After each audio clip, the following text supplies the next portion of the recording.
Hello, hello, hello, beautiful people. How are you today? Today, can you believe it's episode 21 of Relax and Raunchy Relationships with me, Ingrid Galloway, and my special guest. And today, my special guest is Emee Vida Estacio, and she is from UK. Woohoo! Now, the reason why I bring Emee into the guest mix is because she helps people writing their own book. Now, I can understand that a lot of coaches or counselor, when they deal with their clients, one of their technique is to ask the clients to write a journal, right? So, because you then can reflect and then you can spill out your guts, so to speak. Right. And then it's very interesting how Emee actually help people self-publish their book. I mean, she will tell you all about it later, but that's the benefit of joining this podcast is so you know 3 tips on how to write your own book if you want. All right, so Emee is a chartered psychologist and founder of the PAME Code. Her passion is to help people embrace their true worth and so they can live happy and fulfilling lives. Throughout her academic coaching and research career, she has worked closely with individuals and communities to unlock their full potential using simple and easy to follow methods for limitless success in life. She's the #1 best-selling author of the Psychology in Your Life book series. Book series, wow, interesting. Including titles such as The Imposter Syndrome Remedy. Oh, it's just so resonating with what I do as a coach. Imposter syndrome, I hear it a lot in our industry. Change Your Life for Good, and Fear is Not My Enemy. Very interesting. She's also now helping aspiring authors fulfill their lifelong ambition to write and publish their own books with her flagship course, Self-Publishing Made Simple. Welcome, Emee. Yay! Thank you very much for having me, Ingrid. And I'm so excited to have this conversation with you. And I'm delighted to introduce you to my community as well, to my followers. I've interviewed Ingrid before, and she's an expert in relationships and how to make your relationships more raunchy. She's the founder and relationship coach and chief relaxation officer of KAHYANGAN, which means heaven.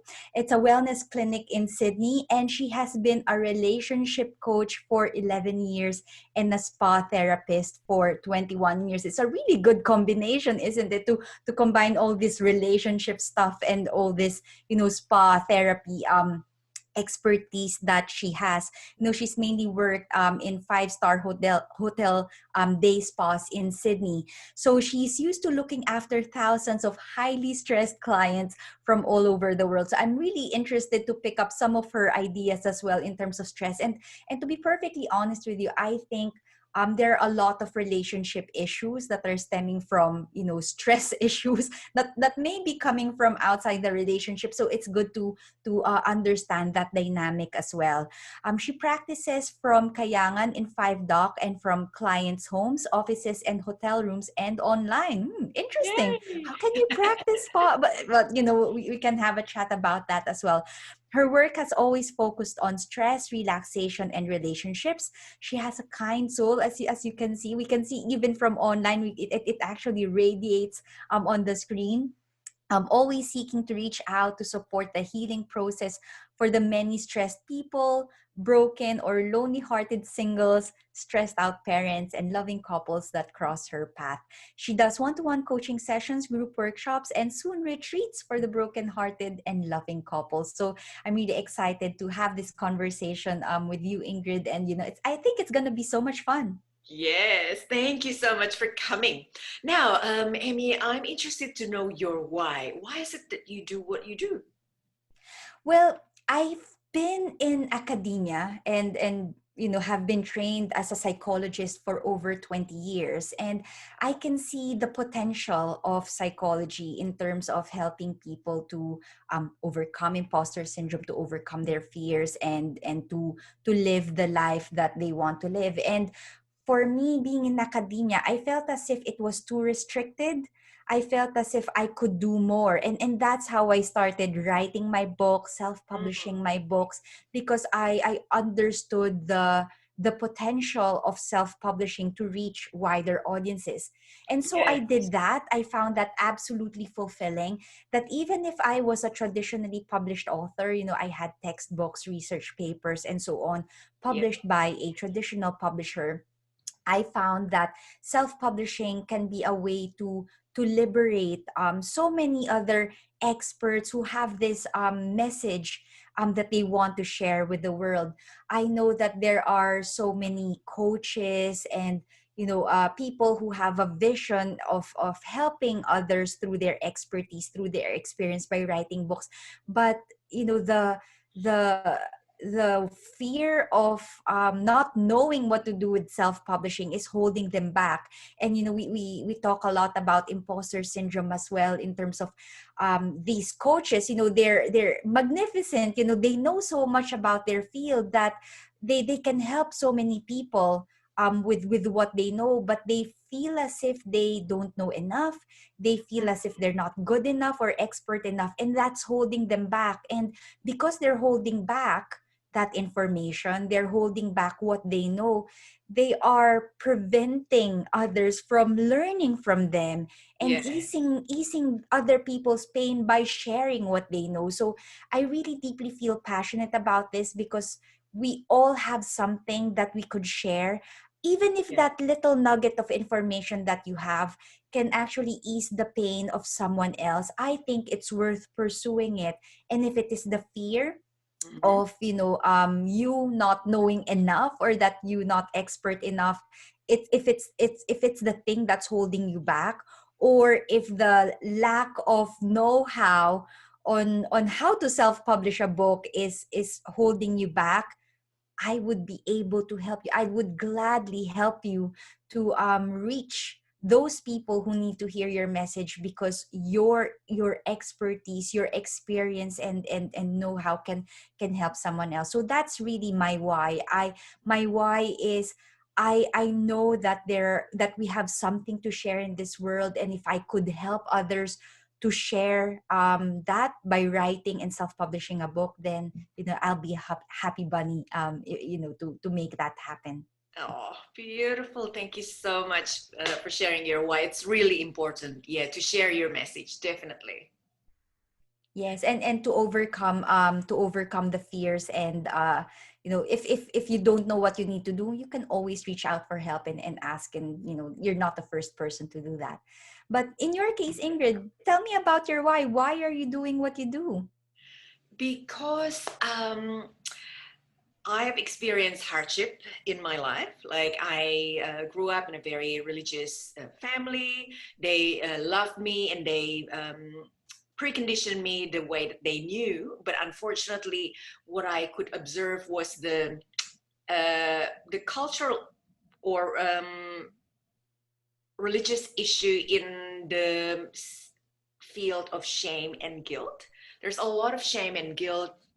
That's why it made me not feeling home, if you know what I mean. And when Mm, I went to Australia, moved to Australia in 1996, I married my first husband, and for 10 years, I uh, had abusive marriage.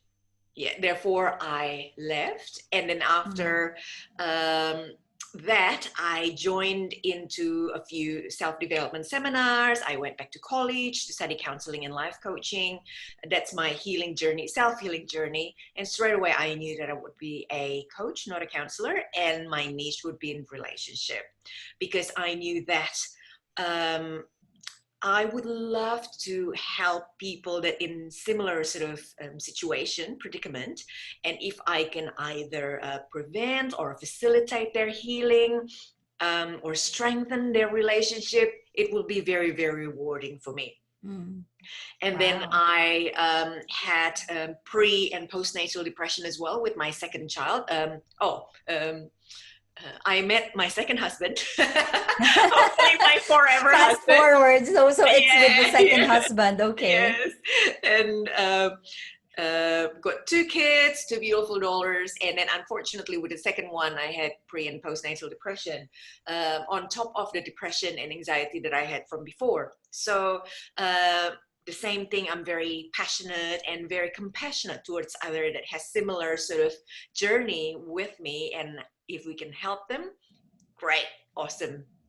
Yeah, I mean, I've seen so many coaches who've been through a challenging path and have experienced, hardships in Yes. life, and the driver for doing what they do now is because they want to help others because they've been through that journey before. And in your case, I mean, I'm sorry to hear that you've had to experience an abusive relationship and to go through pre and postnatal depression, but I think these experiences made you feel more compassionate and really connect with your clients because you've been there, you've done that, and you know what it's like, and you're in a much better position to support them and help them with the healing process and help them in their lives. So that's awesome. Yes, that's right. It doesn't mean that that coaches that haven't had life experience, so to speak, cannot be a good coach. It's just it's easier to relate, I guess, and people can trust you a little bit more if you have gone through similar sort of situation. Now, Yeah. Amy, can you share with us the juicy part, which is the 3 tips to writing your own book? Oh, juicy part. Okay. Well, what I would say is I've met so many people who have this idea to write a book, and what they do is they get so excited, they're so fired up, but they immediately jump into writing their books Mhm. only to lose the fire halfway through because life happens, other priorities come in, and they couldn't find the time anymore, and eventually they abandon the book Yeah. because they haven't set the foundations right. So the first tip that the juicy tip, if you like, the first tip that I would say is if you have this idea of writing a book, you might find this surprising, but I would say don't start writing yet. Oh. Don't start writing it because that's the biggest mistake I've seen you authors make. They have this idea to write a book and they just jump right in and write a book. So my first tip is you need to set your foundations right before you start writing your book. So Mm. what do I mean by foundations? There are several things that to help you to set your foundations right. First, you need to understand your why. Just like what we've been talking about today, Ingrid, it's really important that you ground yourself in your why. Understand your purpose. Why are you writing your book? Is it just for you to fulfill a lifelong ambition to write a book? Is Mhm. it because you want to share your expertise and help so many others with what you have to write? Is it because you want an extra income stream for you and your family? Is Mhm. it because you want to use your book as a way to promote your business and connect that with your business? Do you want to write your book because you want to share, to leave a meaningful legacy and contribute in the discussion, concerning the topic that you're writing about? So you need to be really clear about why you are writing your book and write that down, because writing a book is not a sprint, it's a marathon. And when you forget why you are writing your book in the first place, it would be easy to just let go of that when other priorities, so many things happen in life, and it's so easy to Absolutely. abandon a book because it's not urgent, it's not, Yeah. you're not pressed for time. So before you start writing a book, lay the foundation right, understand your why Mm. first and foremost, and second, you need to set your accountability, set a time frame as to Mhm. when you would want to finish a book. For so Otherwise, many it will last authors, forever. exactly, I've seen so many authors that they just keep dragging their book on and on, even if they can finish it in 4 weeks, Yep. because they haven't set that time frame. It just drags forever. So Mm. if you want to get your book done and if you want to turn it into a reality, make sure that you allocate the time. If you are busy right now and you have ongoing projects, what you need to do is to finish what you have to finish and then set your book as the next big project that you will prioritize. Allocate dedicated and focused time for your book. Put it in your diary. And if you can, keep yourself accountable. Surround yourself with other authors who can check and keep track of your progress, or have an accountability buddy, just to help you to keep on track. And if you say you're going to write 500 words today, have Yeah. someone to check if you have done that. So have that support. As I've said, lay the foundations first, understand your why. Second, set your time. And third, and again, this is something that a lot of new authors miss because they start writing their book immediately. Yeah. The third step for the foundation is you need to do your keyword and market research. You Mm. may have this amazing idea for a book, and you forget that you have readers who will read your book. You Yep. need to understand what your readers are looking for. You need to understand what kind of book will serve them well. So before you start writing your book, you are in the mindset that you are writing a book to have this dialogue with someone else, that you are writing this book to serve someone else. And when you are in that mindset before you start writing your book, you will be able to write a book that will serve your audience well, that will be valuable and meaningful for them. And it will give you so much pleasure as well, knowing that whatever it is that you are doing it with purpose, and you're doing it with the intention to serve someone else. So that's my first tip. If you want to start writing a book, don't start writing immediately. It sounds counterproductive, but this is really important. The biggest mistake that I've seen new authors make is that they have this idea to write a book and they start writing immediately Yeah. without laying the foundations right. The first tip is to lay the foundations right, understand your why, set the time frame, keep yourself accountable, and do your market research before you start writing your book. Because when you understand your readers, their needs, their hopes, their dreams, their desires, their frustrations, Yeah. you would be able to write a book that will serve them well. So that's my first tip. Lay the foundations right. The second tip is start writing. Keep going, start writing. When you experience writer's block, especially when you're starting to filter these thoughts that, I'm not good enough to write a book. Oh, I don't know enough. This is rubbish. Oh, people are going to judge me. Mm.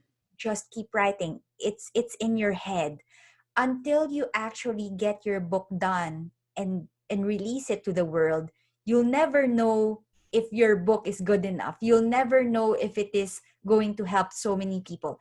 If you keep the book to yourself, and if you just prevent your thoughts from releasing your message to the world, then you'll never know the answer if the book is actually good enough. So my second tip is just keep writing. Keep Don't writing. edit yourself out.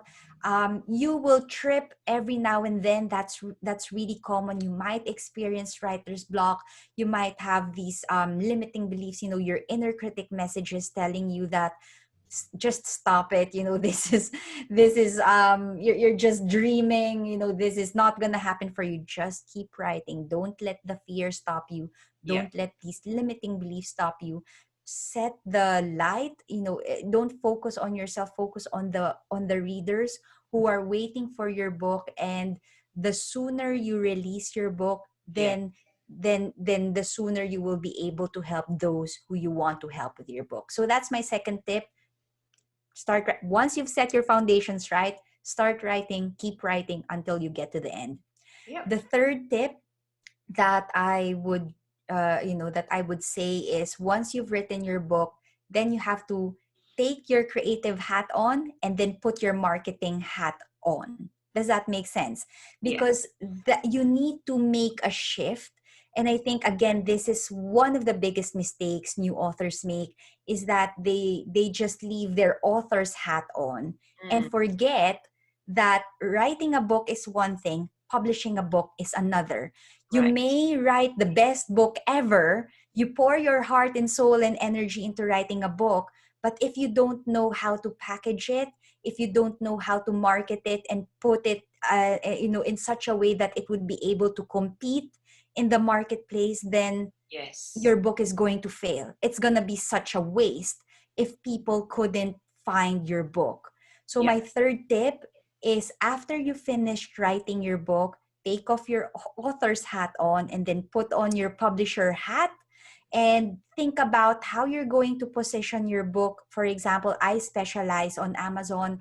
I help my students get to number one bestseller. As soon as they finish writing their books, I tell them it's time to shift gears and put on the publishing mode. We Yes. are now publishers. If you are working with a traditional publisher, then that's it, really. I've had that experience as an author. When I have my publisher, I just hand it over to them, and Yeah. that's the end of the story. They deal with everything else.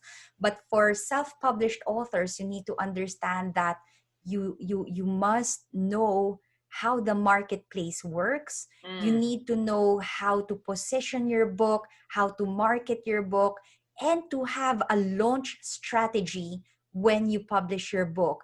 For all of my students, because we have this very specific launch sequence, after finishing their books, we spend 6 weeks planning and mapping out the launch sequence. So by the time they launch their books, they're ready. They've had the preparation.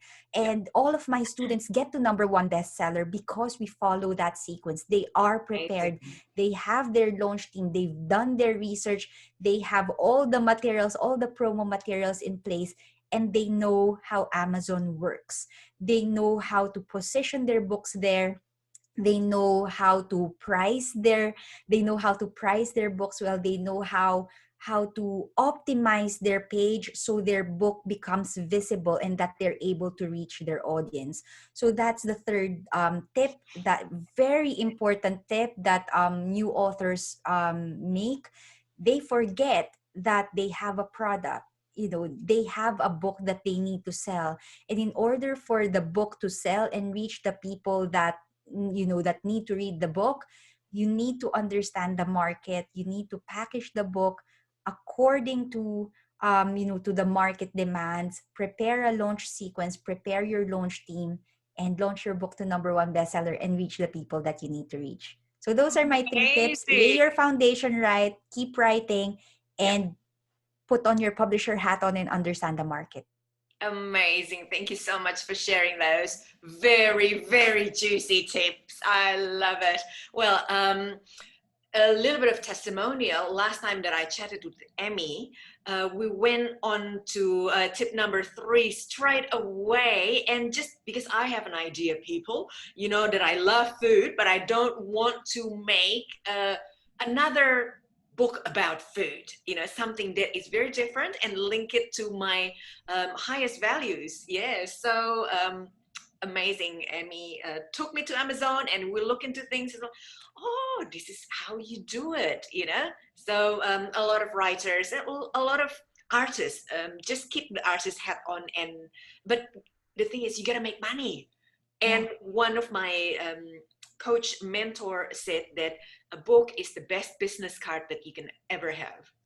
Yes, it helps to establish your credibility. And the thing that I love with books, and especially on Amazon, because you're putting your book in front of millions of readers around the world. And if they resonate with your book, they know that you exist. They know that you know your stuff.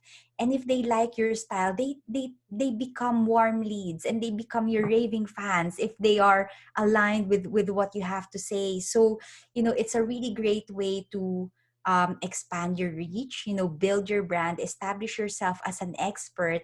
And from my experience, with me and my students, getting the number one bestseller badge because you've launched your book well, you understood Yeah. how the market works, you've positioned your book well, it just adds that extra bit of pride, Yeah. that you are an author Yeah. and that you are a number one best-selling author and that you are Yeah. reaching people on Amazon. For some of my students who launched their books, there were days when they had like 3,500 downloads in one day. They were over, what's the word I'm looking for? They beat other best-selling authors. Like, for example, I have a student who outranked Chicken Soup for the Soul. Oh, It's wow. like it's just mind-boggling, and to see his book side by side with the giants, Yeah. and for his book to have those thousands of downloads a day. He knows that thousands of people are now aware that he exists, and that his message, because his book was about self-love, and rediscovering yourself, and loving yourself again. He knows that he's making that impact, and reaching out to those people who need to hear that message right now. So it's absolutely fantastic.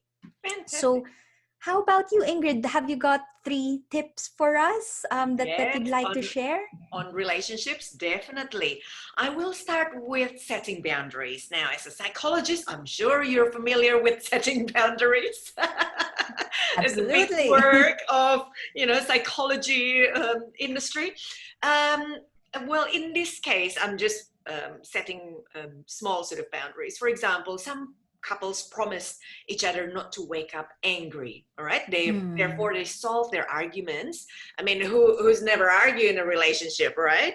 So resolve the argument on that day and not letting resentment seeps in due to long-term unresolved issues. So be careful of resentment, and it happens simply because you haven't resolved the daily issues. It stacks up.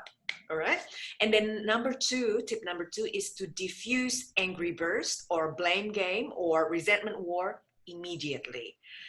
So number one, you need to listen to your partner. So they get angry or they blaming you for something or being resentment for something. So you need to listen. And then number two, acknowledge your partner that she or he is angry.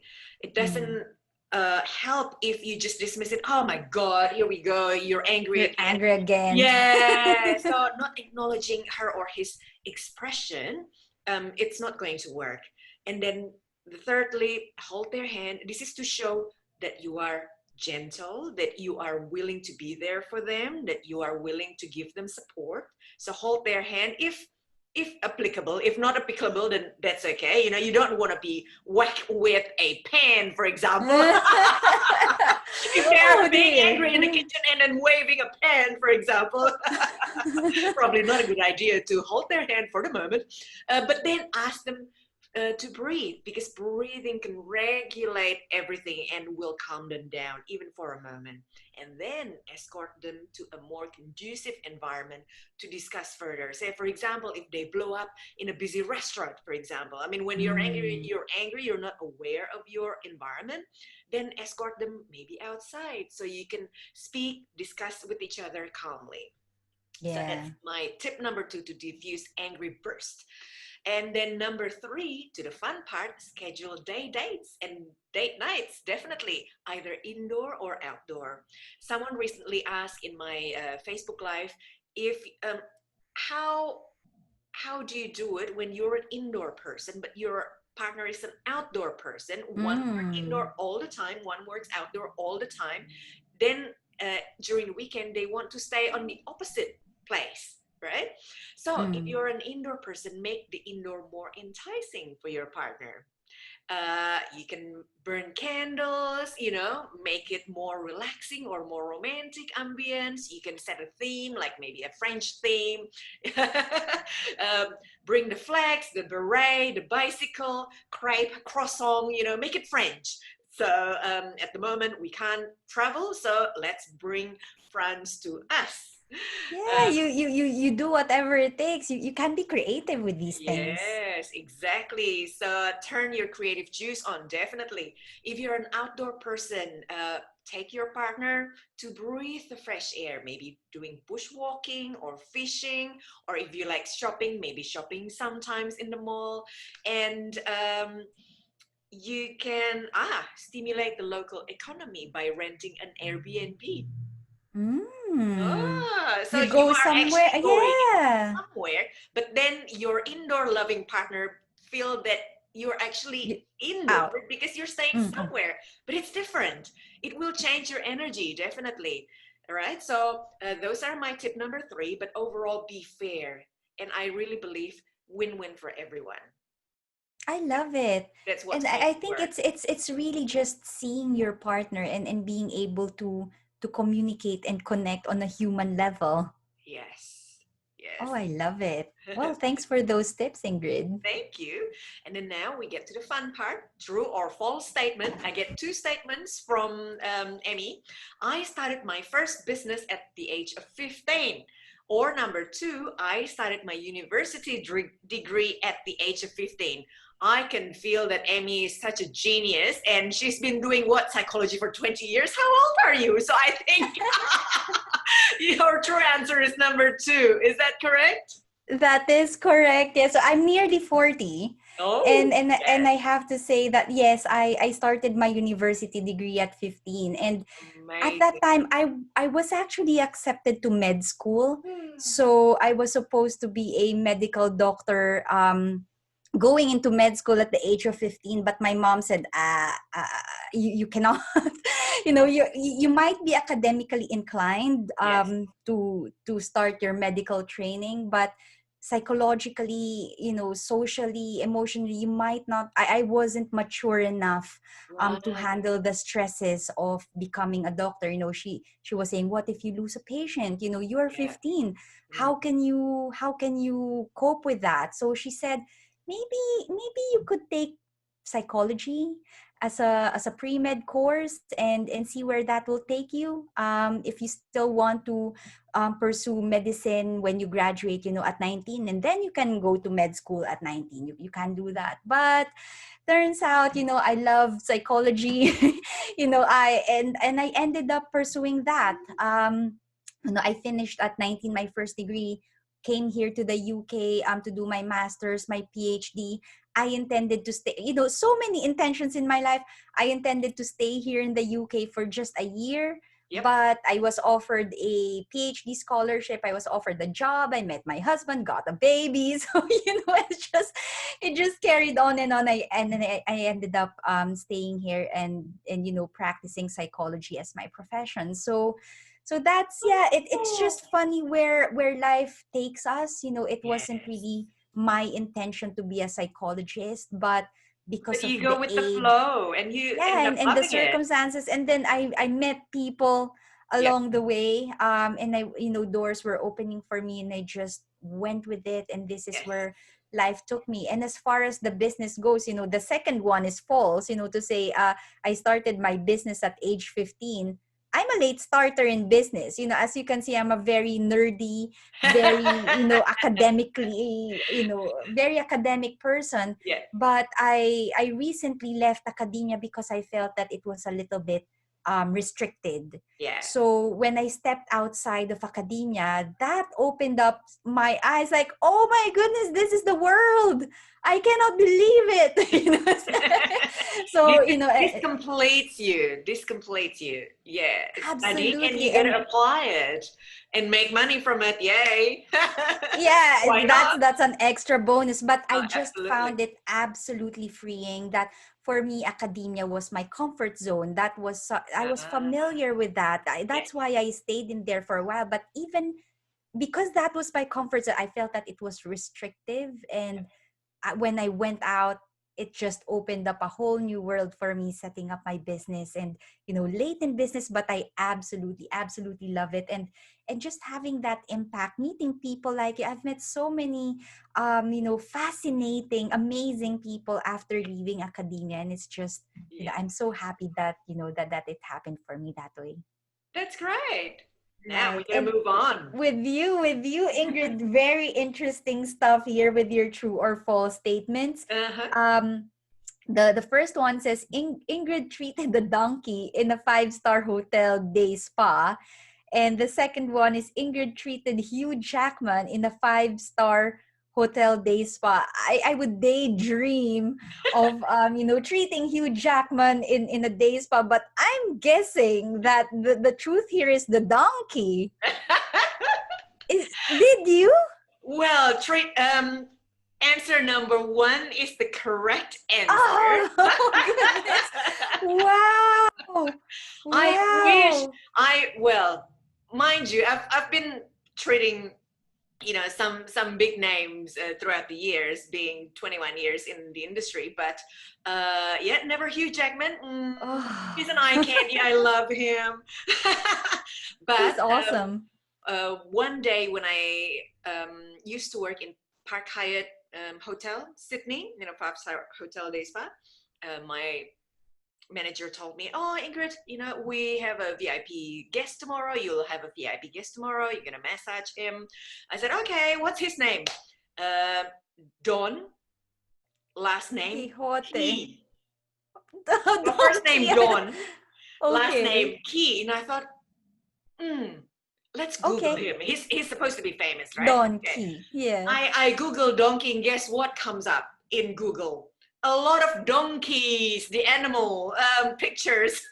Oh my. So Wow. apparently, this Don Key is an alias name for Eddie Vedder.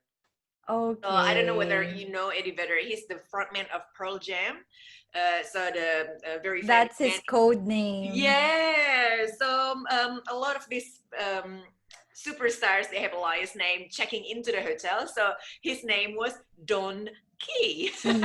I was actually going to think I had this joke like what's they thought that Don Quixote was a book about Ah, a donkey named Jote.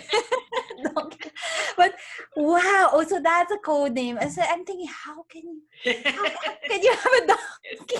and So they that was when a I trick came home, question. I told my husband who I treated that day, and then he said, "What? You treated Eddie Vedder? Let me kiss your hand." Because apparently he's his favorite singer or group. Wow. Yes, that's great. That's amazing. Fascinating. Sorry, I was just, I was reading this last night. I'm thinking, ooh, that's interesting. It's like how can you treat a donkey, but that's a code name. That's really Yes, fascinating. So thanks for exactly. sharing that, Ingrid, and So we having a come few to the laughs in the last morning. question, Emee. What do you do to either relax or add raunchiness into your relationship? Because of time, we have to finish soon. But yeah, that's my last question for you. Oh yes, well for me and my husband we met walking. We love to walk and even now that's it's really simple.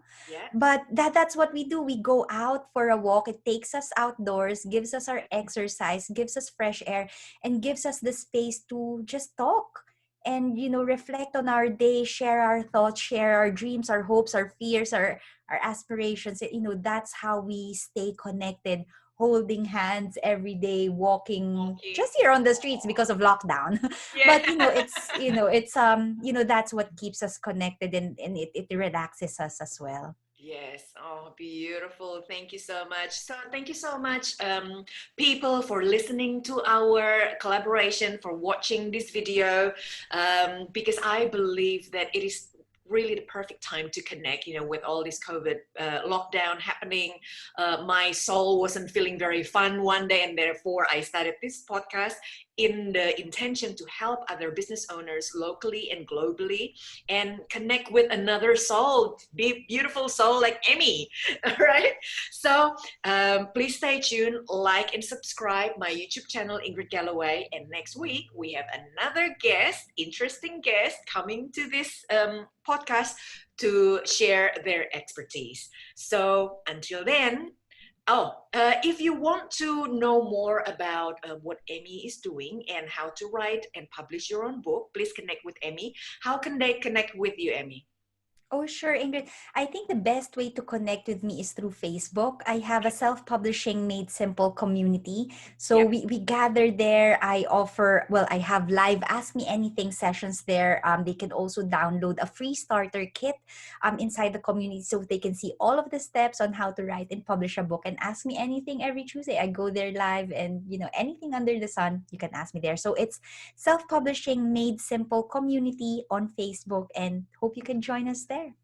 Wonderful. Thank you. So I will put the link on the post, on the comment when I post this. And then if you would like to know more about anything relationships, please connect with me. And just remember, you don't need to be on the verge of a divorce to connect with a relationship coach, because prevention is better than cure. My website is www.kahyangan.com.au, so you can request to have a chat with me or ask more. So that's KAHYANGAN, and the link I will put on the post as well. So thank you very much, people. I'll see you next week. Thanks, Emee. Bye.